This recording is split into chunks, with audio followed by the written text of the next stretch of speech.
सौरभ तिवारी जी, जौनपुर से। राधा राधा। महाराज जी राधे राधे, आपके चरणों में कोटि कोटि नमन। महाराज जी, मेरी भक्ति में दृढ़ता नहीं बन पा रही। मेरी भक्ति और श्रद्धा में उतार चढ़ाव होता रहता है।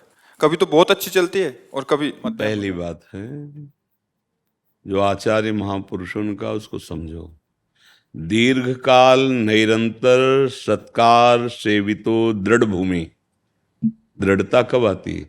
जब दीर्घ काल तक निरंतर महत्व बुद्धि रखकर आदर के सहित जो साधना की जाती है, वैसे भी सधोई भाषा में कहते हैं 12 वर्ष बिल्कुल कोई विघ्न बर्दाश्त ना करते हुए, मतलब विक्षेप ना पड़ने पावे तुम्हारी साधना में, तो तुम सिद्ध हो जाओगे। दीर्घ काल निरंतर सत्कार सेवितो दृढ़ भूमि। अब उतार चढ़ाव इसलिए आता है गुणों के प्रभाव से।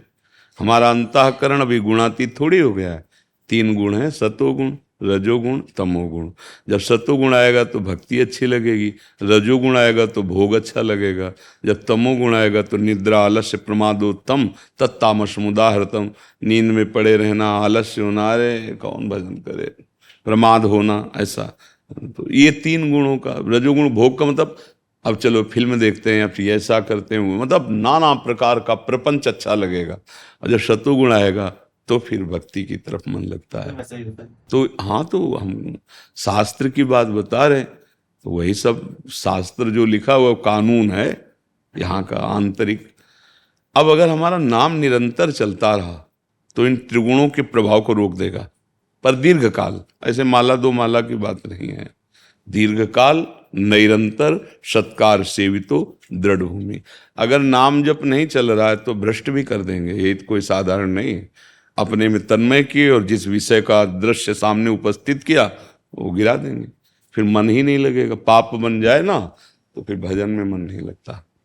पापवंत कर सहज स्वभाव, भजन मोर ते भाव न काऊ। जो पे दुष्ट हृदय सोई हुई, मोरे सन्मुख आओ की सोई। निर्मल मन जन सो मोहि पाव, मोहि कपट छल छिद्र न भावा। भगवान के। तो इसलिए आचरण हमें सुधारने हैं, नाम निरंतर जपना है, स्थिति सब अपने आप आ जाएगी। भोजन करते हैं चबा चबा के तो भूख मिटती है, तृप्ति होती है, जिससे भूख मिटे तृप्ति और पुष्टि होती है और क्षुधा निवृत्ति होती है। ऐसे ही हम जितना नाम जप करते हैं उतना हमारे स्वरूप का ज्ञान, मैं कौन हूँ, भगवान से प्रेम, और जैसे क्षुधा निवृत्ति ऐसे संसार के भोगों से निवृत्ति, वैराग्य, ये एक साथ होते जाते हैं। पर एक कवल में तो नहीं अनुभव होता। जब बहुत हमारा मान लो 10 रोटी खाने का, तो 5 रोटी कम से कम पेट में जाए, तब पता चलेगा कि हाँ कुछ पहुंचा है। तो ऐसे हमारा समय 24 घंटे में है, तो 12 घंटे कम से कम ऐसी चित्तवृत्ति रहे जो प्रभु में लगे, तब कुछ समझ में आवे।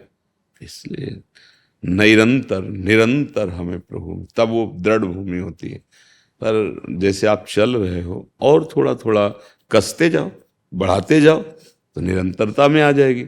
अगर चले ना होते तो प्रश्न ही नहीं होता।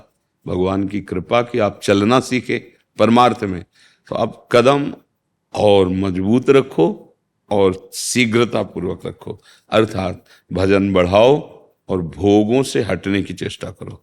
जो गृहस्थ धर्म में अत्यंत आवश्यक धर्मयुक्त भोग हैं उनको भगवान की पूजा मानकर स्वीकार करना, तो आपको वही मिलेगा जो दिव्य महात्माओं को मिलता है, वही तुम्हें मिल जाए। क्योंकि भगवान गृहस्थ विरक्त थोड़ी देखते हैं, भगवान तो प्रीति देखते हैं, साधना देखते हैं कि आप उनके लिए ऐसा कर रहे, वो दे देंगे। समझ में आ गया जी।